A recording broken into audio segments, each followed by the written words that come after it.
l'histoire que je veux qu'on regarde, c'est justement cette histoire. OK.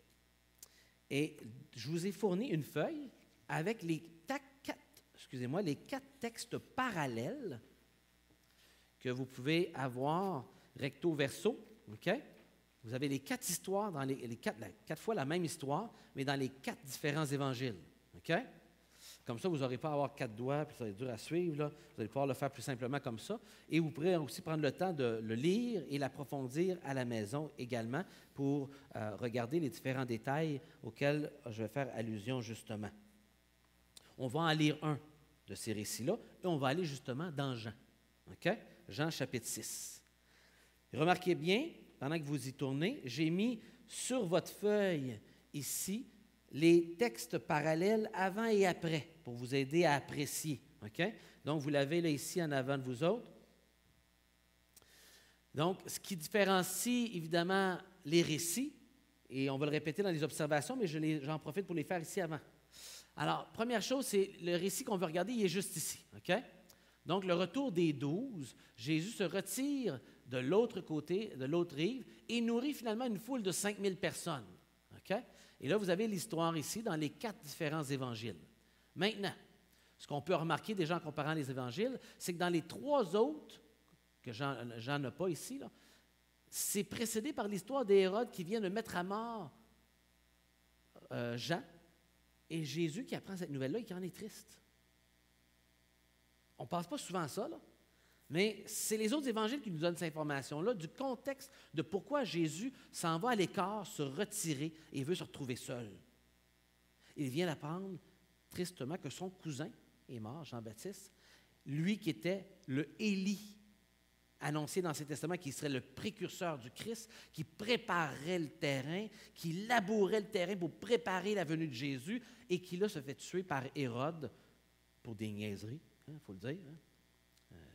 C'est bien riche, ce monde-là, mais c'est bien stupide. Là. Ça se ramasse à faire une danse, d'offrir la moitié de son royaume, puis finalement, il se ramasse comme plat principal la tête de Jean-Baptiste. Mais là, il se sent mal parce qu'il aimait bien le gars quand même, puis il était touché par ce qu'il disait, puis il y avait une crainte de lui. Mais qu'est-ce qui arrive quand tu n'as pas le contrôle sur toi-même, puis que là, il y a une femme qui a une emprise sur toi, bien, tu fais n'importe quoi. Et dans sa vie de pécheur, c'est ce qui est arrivé. Et il s'est fait séduire par un jeu entre la mère et la fille, et finalement, il va tuer. Et Jésus l'apprend. Et c'est ça qui est intéressant. On n'a pas cette histoire-là, mais les autres évangiles nous permettent de faire ce lien-là, surtout les 2 ici, où ce qu'on voit le lien qu'il l'a appris, et là, il se retira, ayant appris cette nouvelle-là.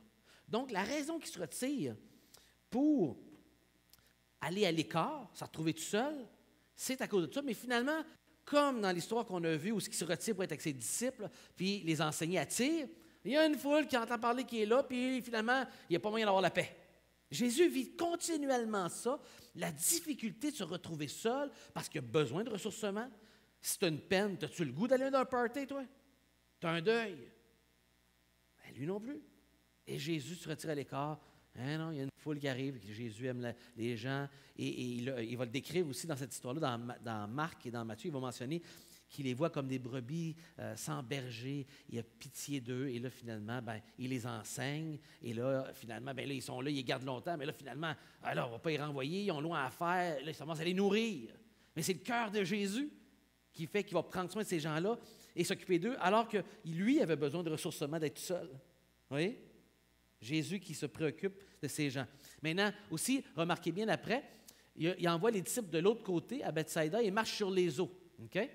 Alors, Luc ne mentionne pas cette histoire-là. En fait, après cette histoire-là, on tombe dans une longue section que les autres évangiles n'ont pas, et que seulement Luc a comme histoire. Mais lui, il ne racontera pas l'histoire de marcher sur les eaux. C'est Jean, avec les 2 autres évangiles ici, qui a cette histoire-là.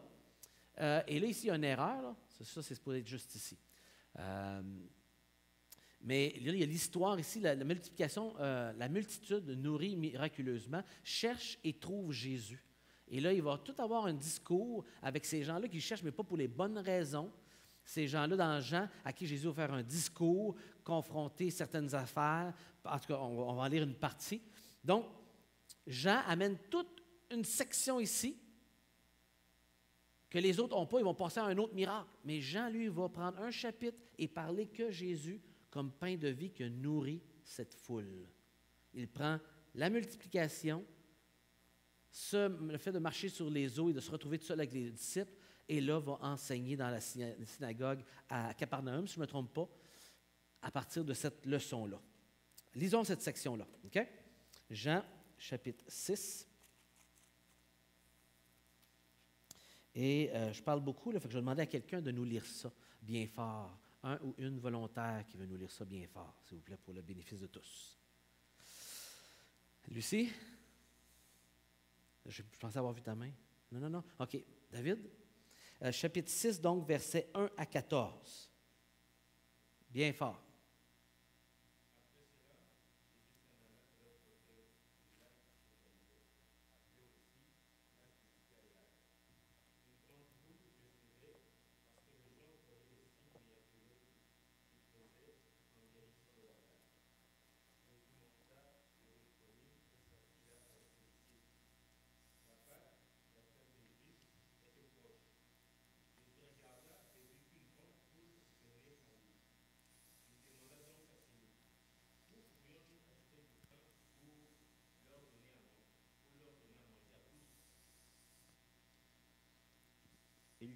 Il disait cela pour mettre Philippe à l'épreuve, car il savait déjà ce qu'il allait faire. Ah, déjà, juste une petite pause ici. Vous avez remarqué le verset 6. Il savait déjà ce qu'il allait faire, mais il est mis à l'épreuve. Un petit détail ici que Jean nous donne, qu'on ne retrouve pas ailleurs. Le Seigneur utilise ces situations-là de miracles, ces situations-là de problèmes, pour poser des questions aux disciples, pas parce qu'il n'y a pas les réponses, pas parce qu'il ne sait pas quoi faire, ou qu'il a besoin de les consulter pour prendre des décisions, puis il a pas assez de leadership pour décider, Jésus. Non, pour les mettre à l'épreuve. Et c'est qui en parle? C'est Jean. On ne retrouvera pas cette information-là dans les autres évangélistes. C'est lui qui va mettre l'accent sur cet aspect-là. Et entre autres, de mentionner ici l'interaction avec André, Pierre, avec Philippe. Les interactions avec qui il parle dans les autres évangiles n'est pas mentionné. Jean est plus personnel et va mentionner ces personnages-là de leur nom, que les autres évangiles ne vont pas mentionner de leur nom. Jean va le faire ici. Remarquons ces petits détails-là. On a mentionné entre autres la Pâque là, qui était là et qui n'était pas mentionnée dans les autres évangiles. Continue. Philippe lui répondit, « Même avec 200 pièces d'argent, nous n'aurions pas de quoi acheter assez de pain pour que chacun d'eux en reçoive un petit morceau. » Un autre de ses disciples, André, le frère de Simon-Pierre, lui dit, « Il y a ici un garçon qui a 5 pains d'orge et 2 poissons. Mais qu'est-ce que cela pour un si grand nombre de personnes ?» Jésus dit alors, « Faites asseoir tout le monde. » Il y avait beaucoup d'herbe à cet endroit. Ils s'assirent donc, ils étaient environ 5000 hommes. Jésus prit le pain et, après avoir remercié Dieu, il les distribua à ceux qui étaient là. Il leur donna de même du poisson autant qu'ils en voulaient. Quand ils eurent fini tous quand ils eurent tous mangé à leur faim, Jésus dit à ses disciples, « Ramassez les morceaux qui restent afin que rien ne soit perdu. » Ils les ramassèrent et remplirent 12 corbeilles avec les morceaux qui restaient de 5 pains d'orge dont on avait mangé. Les gens, voyant les signes miraculeux que Jésus avait faits, déclarèrent « Cet homme est vraiment le prophète qui devait venir dans le monde. » Et voilà. Verset 14, vous avez remarqué? Différent de tous les autres évangiles. Merci beaucoup, David, pour la lecture. C'est ce qui va amener. Il veut nous montrer la réaction des gens qui ont entendu et qui authentifient l'identité de Jésus. Voici le prophète qu'on attendait, celui dont il y a des prophéties, il est en train de confirmer si c'est lui, là, qu'on ne retrouvera pas aussi déclaré aussi continuellement dans tous les chapitres dans les autres évangiles. Il va le montrer par l'histoire, mais Jean va le dire et sortir les réactions des personnages dans les histoires pour montrer comment eux ont compris et ont réagi et nous invite, nous, à faire la même chose par ce fait même-là. Et c'est pourquoi Jean est si intéressant et si différent. Parce qu'il nous révèle justement cette approche-là fort intéressante à tous les chapitres. Et là, il va s'en suivre évidemment après ça l'histoire de Jésus qui marche sur les eaux et Jésus qui se présente comme le pain de vie tout de suite après. Je vous lis une séquence de quelques versets. La foule qui était restée au verset 22, de l'autre côté de la mer, avait remarqué qu'il ne se trouvait là qu'une seule barque et que Jésus n'était pas monté dans cette barque avec ses disciples, mais qu'il était parti seul. Le lendemain, comme d'autres barques étaient arrivées à Tibériade, près du lieu où ils avaient mangé le pain après que le Seigneur eut rendu grâce, les gens de la foule, ayant vu que ni Jésus ni ses disciples n'étaient là, montèrent eux-mêmes dans ces barques et allèrent à Capharnaüm, à la recherche de Jésus. Et l'ayant trouvé là, au-delà de la mer, ils lui dirent, « Rabbi, quand es-tu venu ici? » Il avait marché sur les eaux. Jésus leur répondit, en vérité, je vous le dis, vous me cherchez, non parce que vous avez vu des miracles, mais parce que vous avez mangé des pains et que vous avez été rassasiés. Travaillez, non pour la nourriture qui périt, mais pour celle qui subsiste pour la vie éternelle. Vous voyez ici, la nourriture qui donne la vie éternelle. Quel est le but de Jean? Que vous croyez que Jésus-Christ est le Christ, le Fils de Dieu, et qu'en ayant cru, vous ayez la vie éternelle. Vous avez la vie éternelle. Encore une fois, ici, la vie éternelle qui revient ici et à bien d'autres endroits. Alors il dit, et que le Fils de l'homme vous donnera, car c'est lui que le Père, que Dieu lui-même a marqué de son sceau. Et lui dire, que devons-nous faire pour accomplir les œuvres de Dieu? Jésus leur dit, l'œuvre de Dieu, c'est que vous croyez en celui qui l'a envoyé. Qui l'a envoyé. Et je pourrais continuer à lire et vous allez remarquer les mêmes idées qui vont revenir sur la vie éternelle au verset 51, au verset 53, 54, dans son discours, au verset 40. Et pour inviter et interagir avec les gens, il va dévoiler leurs mauvais motifs. Vous ne me suivez pas pour les bonnes raisons. Les gens voulaient, en voyant Jésus faire ça, ils voulaient voir Jésus devenir le maître, le Messie libérateur. Jésus se retire, veut les empêcher. Cette tentation-là de juste vouloir Jésus pour ce qu'il peut procurer à ce niveau-là, mais pas pour leur procurer la vie éternelle, le pardon de leurs péchés. Alors Jésus va les confronter et utiliser le pain de vie, une image avec la manne de l'Ancien Testament auprès des Juifs qui parlait très fort. Et à la fin du chapitre, il interagit avec la consécration des Juifs et ça finit avec Pierre qui reconnaît Jésus comme le Christ. Et encore là, tu as les paroles de la vie éternelle au verset 68. Toute une approche tellement différente, comment Jean va se prendre pour présenter Jésus, présenter l'Évangile et inviter l'auditoire à croire à chaque chapitre. Et c'est ce qui est intéressant de Jean. Chaque chapitre nous invite à croire, mais en Jésus comme le Christ, le Fils de Dieu, et qu'en croyant, nous ayons la vie éternelle. Donc, je vous lisais une partie pour vous montrer un peu comment il s'y prend et montrer comment l'approche ici est tellement différente des autres. Si vous regardez dans votre feuille que je vous ai fournie qui compare les textes, vous allez voir les autres textes qui racontent l'histoire de la multiplication, mais pas la suite de l'enseignement sur lequel Jésus va capitaliser pour leur parler. J'ai fait quelques observations sur le PowerPoint. On va passer à travers pour finir notre dernier point. On est timé, ça va bien. Alors pour Jean, 15 versets pour cette section sur la multiplication des pains, mais sans regarder l'ensemble de tout l'enseignement autour. Seul évangile dont la suite du récit donne l'enseignement complet de Jésus sur le pain de vie, la multiplication, la multitude qui sera nourrie miraculeusement. Cette même foule qui cherchait Jésus et qui le trouva dans la synagogue à Capharnaüm. On a la fête de Pâques qui approchait, qui nous mentionne la période de temps que Jean nous mentionne. Jean est plus personnel et donc va inclure, comme j'ai mentionné tantôt, Philippe, André, parler de Simon-Pierre dans les interactions avec les personnages qui l'interrogent pour les mettre à l'épreuve face « on a un problème, qu'est-ce qu'on va faire? » Il veut leur enseigner quelque chose. Et le but de Jean, bien, on le voit au verset 14, vraiment, c'est lui qui est le prophète qui vient dans le monde. Et il va dire, qu'est-ce qu'on doit faire? Il les invite au verset 29 à croire. Matthieu, lui, va être très différent. Matthieu, c'est lui qui va nous donner l'information que j'ai mentionnée tantôt, que là, Jésus se replie après avoir appris la mort de Jean-Baptiste, et que là, il se fait pourchasser par ces gens-là. Jean ne nous donne rien de tout ça. Rien de tout ça. Matthieu, lui, nous en parle de ce lien-là. Jean Baptiste, sa mort n'est pas décrite dans l'Évangile selon Jean. C'est dans Matthieu et dans les synoptiques, dans le fond, qu'on en parle. Et donc, Jésus s'éloigne pour avoir du repos à l'écart, mais est rattrapé encore une fois, toujours par la foule. Et malgré tout, va servir le Seigneur, malgré le sacrifice que ça demande. Seulement, Marc et Jean spécifient le prix de 200 deniers.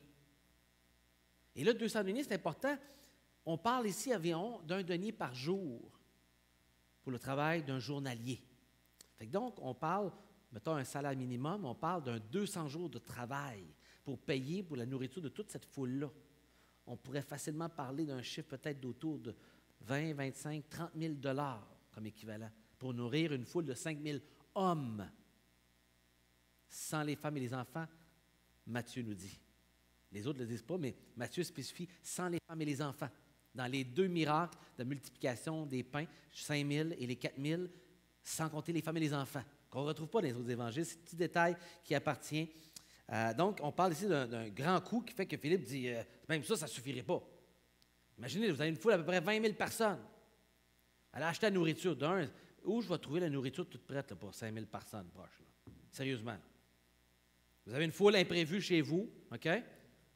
Puis là, sur le tas de même, il est 4h30. Ah, chérie, on la reçoit tout le monde. Ils sont 20 000.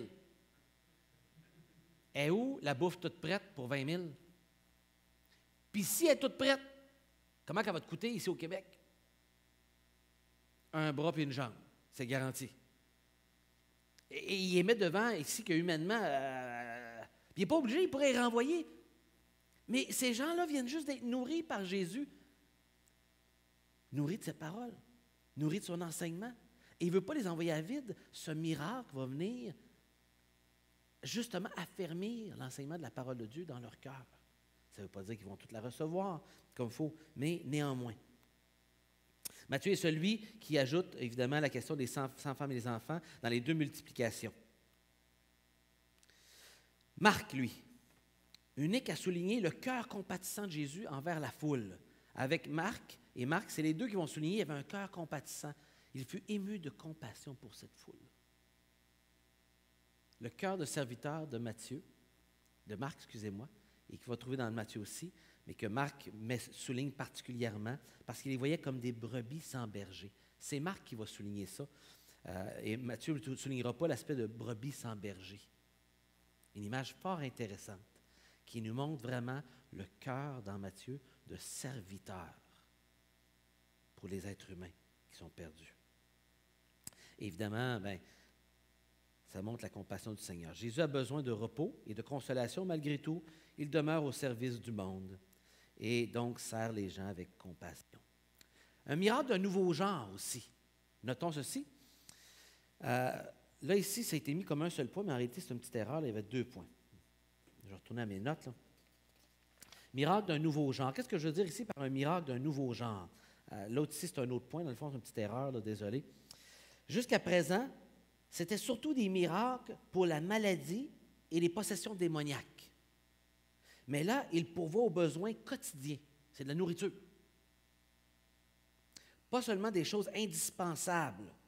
Il aurait eu plus les envoyer chez eux, comme le suggéraient ses disciples, les envoyer. Ils auraient peut-être eu faim en semaine, mais ils auraient pu se nourrir chez eux. Ce n'était pas obligatoire. Vous comprenez? Ce n'était pas indispensable. Souvent, c'était pour des gens. Là, c'est une foule. Les autres miracles, regardez bien, là, c'est la première fois que c'est pour une foule ici. Là. Avant ça, c'est pour des individus, c'est plus privé. Notons aussi c'est la première fois qu'il fait participer directement, il implique ses disciples dans la distribution, dans l'activité du miracle lui-même. Ce qu'on ne retrouvera pas dans les autres miracles précédents. Donc, un miracle de nouveau genre, si on peut dire. Et de plus, il y a aussi Marc qui va souligner ici son souci pour les chiffres. Quand vous comparez les récits, vous allez remarquer ici que les 200 deniers, il y en a juste 2 qui l'ont, cette information-là. Après ça, le fait qu'ils les mettent en rangée de 100 et de 50, c'est absent de Matthieu et Jean, et Luc seulement va parler de 50. Quand on va parler des 5 pains et 2 poissons, c'est mentionné 5 pains et 2 poissons dans chacun des récits, mais il y en a un qui va mentionner 3 fois 5 pains. Marc porte plus d'attention sur les chiffres pour montrer l'ampleur numérique, l'importance du nombre petit et grand, petit de ressources et grand de la grandeur du miracle. Et lui va mettre beaucoup de chiffres dans son récit, très différents, une dimension apologétique pour Marc, soulignant la grandeur de ce miracle. Dans ce récit de Marc, qui se veut plus concis, rapide à passer à la prochaine histoire, etc., lui fait souligner la grandeur. Et c'est intéressant, il souligne ici la grandeur par les chiffres, mais c'est aussi quelque chose qu'on va retrouver, par exemple, quand il calme la tempête. L'histoire de quand il calme la tempête, on parle d'un grand vent. Après ça, on parle d'un grand calme. Après ça, on parle d'une grande crainte que ça produit chez les disciples. Les autres récits qui ont Jésus qui calme la tempête, il y en a un qui va mentionner un grand vent, mais sans parler de grand calme, de grande crainte. L'autre qui va mentionner autre affaire. Mais Marc, lui, va prendre le temps de parler d'un grand vent. Il y a un grand calme quand Jésus parle. Et ça produit une grande crainte dans les cœurs. Marc a une manière différente de raconter les récits qui le rend sa propre couleur à lui et qui fait passer le message différemment au public romain auquel il s'adresse. Leçon pédagogique, j'aimerais ça en fait, je l'ai ici, on va le lire. Marc met une attention pédagogique, contrairement aux 2 autres évangiles précédents, les deux autres synoptiques, c'est-à-dire Luc et Matthieu. Jean, on l'a déjà vu comment il s'y prend de manière très différente. Marc, lui, va souligner comment ici, il y a une leçon qu'il veut qu'ils apprennent. Puis il monta vers eux dans la barque, et le vent cessa. Ils furent en eux-mêmes tout stupéfaits et remplis d'étonnement. Ça, c'est tout de suite après avoir traversé le lac, il embarque dans la tempête, il marchait sur les eaux, il arrive sur le bord. Car ils n'avaient pas compris le miracle des pains, parce que leur cœur était endurci. C'est seulement Marc qui parle de ça ici. Ça fait un verset 52, c'est un des versets uniques de Marc. Et Marc prend le temps ici de mentionner qu'ils ne comprenaient pas les leçons que Jésus leur enseignait par les miracles qu'il avait faits. Jésus veut leur faire comprendre quelque chose, mais ils sont aveuglés, leur cœur était endurci. Et il va le mentionner encore un peu plus loin. Après la 2e multiplication pour 4000, il va dire ceci, Marc, à propos des paroles de Jésus. Jésus, l'ayant connu, leur dit, « Pourquoi raisonnez-vous sur ce que vous n'avez pas les pains? » Parce que Jésus lui avait posé des questions face à l'enseignement le pain sans levain des pharisiens. Là, ils ne comprenaient pas, puis il dit, il y a de l'air à faire des allusions au pain. Ah, peut-être c'est parce qu'on oublie les lots de pain, là, puis là, il nous reprend. Ils ne comprenaient pas, là. Et Jésus leur dit tout simplement, êtes-vous encore sans intelligence? Ne comprenez-vous pas? Et là, j'ai mis en souligné ici les choses qui appartiennent juste à Marc. Avez-vous le cœur endurci? Ben oui, effectivement. Ils ont le cœur endurci, ces disciples qui ne comprennent pas, qui sont un peu comme les Juifs autour, puis qui voient, mais ne voient pas en réalité.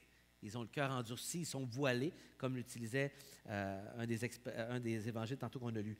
Ayant des yeux, vous ne voyez pas. Ayant des oreilles, vous n'entendez pas. Vous n'avez point de mémoire. Quand j'ai rompu les 5 pains pour les 5000, combien de paniers pleins de morceaux avez-vous remporté? 12, lui dirent-ils. Dans Matthieu, il utilise la même parole, mais les réponses ici se retrouvent juste dans Marc. Quand j'ai rompu les 7 pains pour les 4000, combien de corbeilles pleines de morceaux avez-vous emporté? 7, répondirent-ils. Il leur dit, comprenez-vous pas encore? Il ne manque jamais de rien. Mes ressources sont illimitées. Je suis tout-puissant, je suis Dieu. C'est normal que je marche sur les eaux. Vous ne comprenez pas encore qui je suis, là? Vous ne comprenez pas encore l'ampleur de la puissance, que je suis le Fils de Dieu, que je suis maître de tout ce que vous avez besoin. Je suis celui qui, ils peuvent partir chacun, ils sont 12 disciples, ils peuvent chacun partir avec un panier. Est-ce que c'est 12 pour les 12 tribus d'Israël?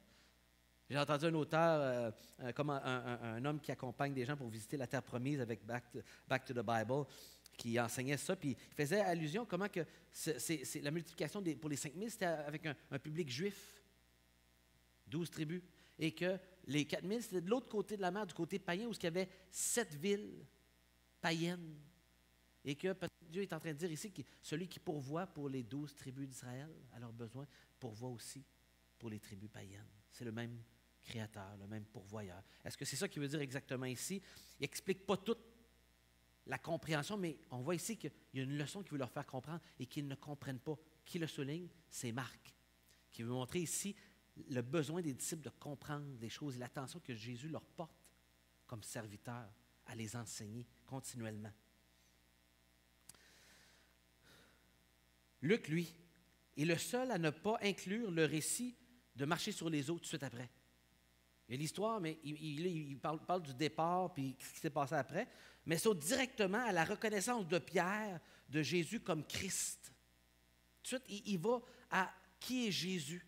Donc, Luc, par cette histoire-là, lui, il capitalise là-dessus pour aller tout de suite sur Pierre, puis le fait qu'il comprend que c'est le Christ. Bon, il disait le comprendre, mais en même temps, il le dit, mais après ça, on dirait qu'il n'a pas compris.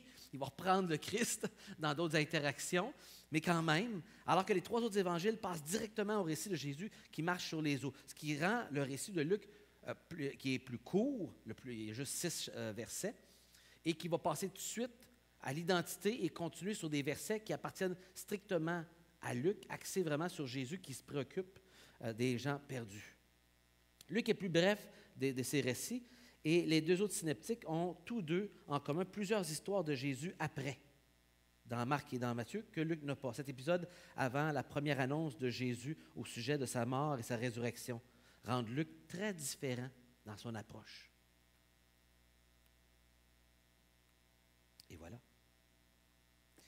Je vous lis une petite citation en terminant. Une application fort intéressante. Et c'était par M. Arnold. Et je vous le lis. Ça va prendre peut-être juste 2 minutes, mais je pense que ça vaut la peine comme application à souligner. C'est un homme qui est fort sur les analyses littéraires, de faire des observations très pratiques et pertinentes au niveau de la littérature, mais appliquées à nos vies. Et il dit ceci: le lieu de miracle est instructif. C'est un désert vert. Dans Jean chapitre 6, versets 35 et 37.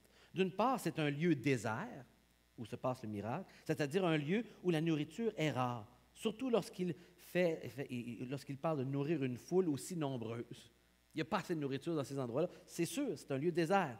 C'est aussi un lieu qui contraste avec la cour royale qui vient d'être mentionnée dans le récit précédent, dans Matthieu et dans Luc, où on a le récit de la cour, avec la tête de Jean-Baptiste, puis là, la danse, puis tout ça qui se passe là. Quel contraste entre cette histoire-là et l'histoire qui suit après ça, dans le désert, où ce qui nourrit la foule. Hérode mangeait des aliments raffinés. Il ne devait certainement pas lésiner sur les dépenses pour célébrer sa fête. C'était le look. Et il cherchait à se distraire en regardant des jeunes femmes danser. Les épouses n'étaient souvent pas invitées dans ce genre de spectacle. Et finalement, son repas se termine avec la tête de Jean-Baptiste sur un plat. Une sorte de mets préparé par le chef. Par contre, dans le lieu désert, où est d'abord confrontée la famine, mais l'abondance finit par triompher, puisque tout le monde mange à sa faim. Ils ne partent pas avec un goût amer, comme les gens qui étaient au banquet et que c'est Jean-Baptiste dont la tête a été servie devant le roi. La nourriture semblait simple au premier abord, des pains, du poisson, c'est-à-dire des aliments de base. Mais sa richesse est dans son sens spirituel. Jésus est le pain de vie qui descend du ciel. Cette image anthropophage fait écho de la tête de Jean-Baptiste apportée sur un plat. Dans le palais royal, c'est la mort, alors que dans le lieu désert se trouve la vie. Hérode avait accueilli des invités dans son palais, alors que Jésus accueille ses admirateurs au désert. Sa maison de repos est donc un lieu désert, mais verdoyant. Les chrétiens ne devraient jamais oublier qu'ils sont voyageurs et des étrangers sur la terre, mais que le Seigneur est tous les jours avec eux jusqu'à son avènement, nous dit Matthieu, chapitre 28, verset 20. Je serai avec vous tous les jours. Le lieu désert est vert et l'herbe abondante, nous dit Jean, chapitre 6, verset 10. Car on est au printemps, le seul moment de l'année où la végétation n'est pas brune et desséchée dans cette région. Mais la verdure n'est pas que physique, elle est aussi spirituelle. Dans les textes poétiques et prophétiques, le retour du printemps illustre souvent le renouveau spirituel apporté par Dieu. Le bon berger conduit son troupeau dans de verts pâturages. Il restaure mon âme, psaume 23. Car ce miracle conduit d'ailleurs à la première confession de foi collective. Ces gens, à la vue du miracle de Jésus, avaient fait en disant « Vraiment, c'est lui le prophète qui vient dans le monde. » Jean chapitre 6, verset 14. La foule veut alors prendre Jésus pour le faire roi. Mais Jésus va partir de l'autre côté pour éviter qu'il fasse cette bêtise-là, parce que ce n'est pas son but, ce n'est pas le temps non plus de le faire connaître. Et je trouvais cette observation de contraste entre ce miracle-là, quand Jésus est réfugié, il sert les gens, et toute cette scène-là de royauté de Hérode, fort intéressante à comparer. Le palais et le désert. Mais finalement, dans le désert avec Jésus, on en sort rassasié, satisfait du pain de vie. Quelle belle leçon. Et quel beau texte à comparer et regarder ensemble. Ces leçons-là que je vous donne ce soir, vous savez, ce soir, ce que je vous donne en ces quelques 2 heures qu'on a ensemble, il y a 3 études bibliques qu'un leader de groupe maison pourrait faire avec ça, des introductions à chacune des évangiles, juste pour apprécier notre lecture. C'est un enseignement qu'on peut faire dans les groupes maison. On peut facilement apporter des enseignements très intéressants pour instruire les gens dans les groupes maison, ceux qui sont impliqués dans les groupes maison ou qui animent une étude biblique avec quelqu'un que vous préparez, que vous accompagnez. Ce genre de formation-là, de cours que je donne, c'est justement pour vous équiper dans votre lecture personnelle, vous stimuler à apprécier votre lecture, partager avec les autres ce que vous apprenez et aussi pouvoir faire ces observations-là qui vous aident à apprécier vos lectures avec une plus grande richesse et d'en tirer les applications, les leçons personnelles et la connaissance sur notre Seigneur Jésus avec qui on veut travailler, avoir une plus grande connexion, une plus grande relation, plus profonde. Fait que c'était mon but ce soir et ce que je voulais vous partager. Est-ce qu'il y a des questions qui sont restées en suspens pour vous dans les textes qu'on a touchés ou sur les évangiles? Oui, David, bien fort. Puis on va passer le micro, comme ça, les gens qui vont entendre l'enseignement vont pouvoir comprendre tout. Là. Ma question se pose sur le dernier passage de Jean. Oui. Au premier abord, lorsque Jésus fait le miracle, il multiplie le pain, les gens reconnaissent qu'il est le Messie qui devait venir. Mais bien après, il demande encore qu'il fasse un miracle pour prouver qu'il est le Christ. Alors je me demande, mais ils viennent de le déclarer qu'il est le Messie, mais comment encore ils veulent voir un miracle? Et là, ici, il faut faire la lecture au complet pour comprendre tout le flot du dialogue et de voir ici, Jésus éprouve ses disciples, mais il éprouve aussi le cœur des gens qui reçoivent ces miracles-là. Hein? Et on voit certains qui semblent comprendre dans Jean, d'autres qui ne comprennent pas. Et là, il corrige, et on voit qu'ils comprennent certaines choses, mais ils ne comprennent pas toutes. Et dans ce cas-ci, ce n'est pas clair toujours si c'est tous les mêmes gens qui ont tous vécu l'expérience ou d'autres aussi qui se mélangent là-dedans. Mais on voit ici qu'ils comprennent certaines choses, puis il y a d'autres choses qu'ils ne comprennent pas pourtant. Et ils réalisent qu'il est le prophète, mais ils comprennent mal quel était le rôle de ce prophète-là. Eux autres s'attendaient que ce prophète-là serait le Messie libérateur des Juifs, qui deviendrait un homme de politique et un homme qui les libérerait politiquement, physiquement, du courroux, c'est ça? Des Romains. Comment? Le courroux des Romains. Je ne l'utilise pas souvent, fait que je ne suis pas sûr. Là, ça a l'air intelligent. Là. Fait que, ils avaient la main sur leur nuque, puis ils voulaient se débarrasser de ceux qui avaient la main sur leur nuque. Et donc, ils comprennent que c'est lui par ses miracles, mais ils ne comprennent pas quel est son rôle. Ils ne comprennent pas qu'est-ce qu'il doit faire. Ils ne comprennent pas le sacrifice de Jésus. Et les autres s'attendent à un leader militaire, alors que Jésus vient comme un serviteur qui vient humblement prendre notre place. Alors, les gens ne comprennent pas ça, évidemment. Et c'est ce qui explique, évidemment, les réactions ici, que Jésus enseigne, confronte les motifs, veut corriger leur compréhension du rôle du Messie, mais évidemment, ils ne comprendront pas.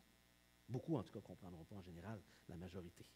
C'est ça qui explique. Et ça vaut la peine, prenez le temps de lire Jean 6, lire attentivement, de voir la pensée de l'auteur qui continue avec chacun des choix d'histoire qui s'emboîtent l'un derrière l'autre pour nous amener à croire et à suivre ce que certains ont été invités à faire et que certains ont fait. D'autres questions sur les textes qu'on a regardés ou sur d'autres textes ou sur les évangiles en général? Moi, quand il n'y a pas trop de questions, ça m'encourage. Je me dis, j'ai tellement bien enseigné, c'était clair, qu'il n'y a même pas de questions. Oui, Fabien.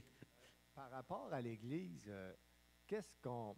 Mettons, si bon, les évangiles ne parlent pas beaucoup de l'Église, mais on peut-tu, comment je dirais, si on fait une comparaison des 4 évangiles par rapport à l'Église, il y en a une qui en parle plus ou je ne sais pas trop un peu quoi demander en même temps, là? Dans le fond, c'est le lien entre le rôle de l'Église ou l'Église et les évangiles, là. C'est sûr que les évangiles sont écrits pour le bénéfice de l'Église. OK? Il y a juste Matthieu qui mentionne l'Église. Le mot Église apparaît seulement dans Matthieu. C'est dans le chapitre 16, lorsqu'il parle du rôle de Pierre. Sur cette pierre, je bâtirai mon Église. Et il parle là aussi, quand on fait de la discipline dans l'Église, devant l'Assemblée. Là, il rentre un petit quelque chose là, et l'importance de Pierre, dont on va voir le rôle dans les Actes des Apôtres. Mais il n'y a pas d'autre allusion. Par contre, beaucoup d'applications.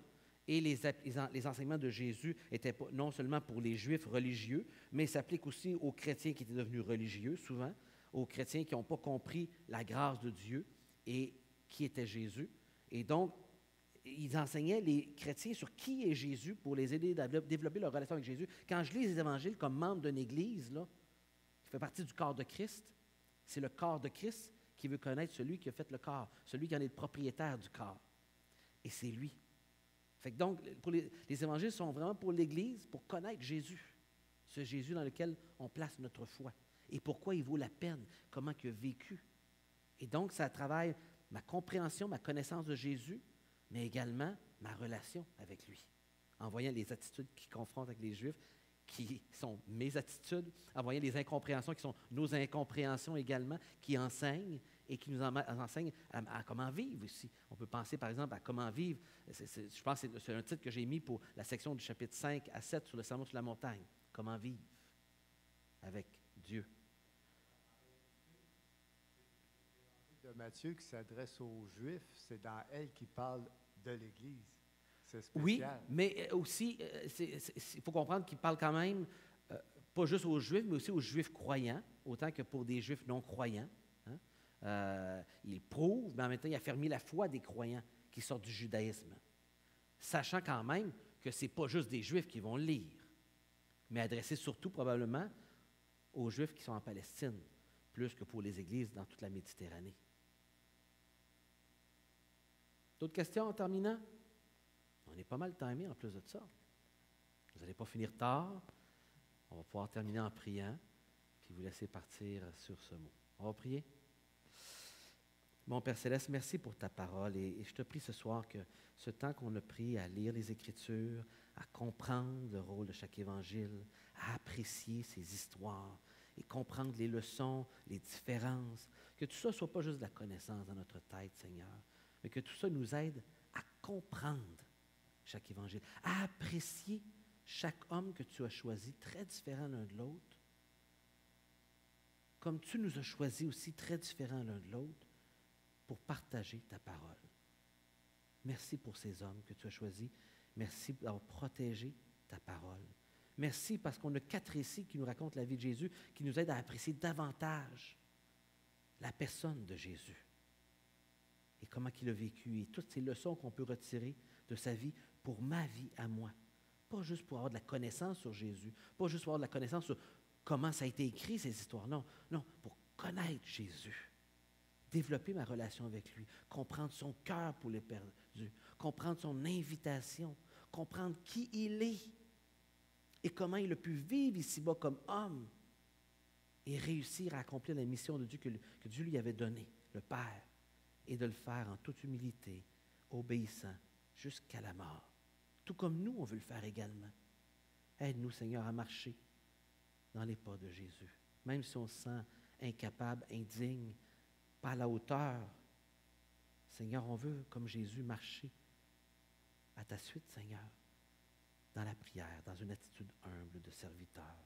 Et pour ça, bien, on a besoin que ton esprit nous remplisse, Seigneur. Remplis-nous de ton esprit. Remplis nos pensées de ta parole. Qu'elles qu'il y ait une empreinte de ta parole dans notre cerveau, dans notre souvenir, et que l'Esprit puisse ramener ces lectures au bon moment à notre esprit. Quand c'est le temps d'en parler, de le partager, de se rappeler une vérité pour nous aider dans les moments d'épreuve. Que ta parole prenne toute sa place dans notre vie, Seigneur, et nous aide à grandir dans notre relation avec toi et dans notre relation avec les autres. Et on le demande par le nom de ton Fils Jésus. Amen.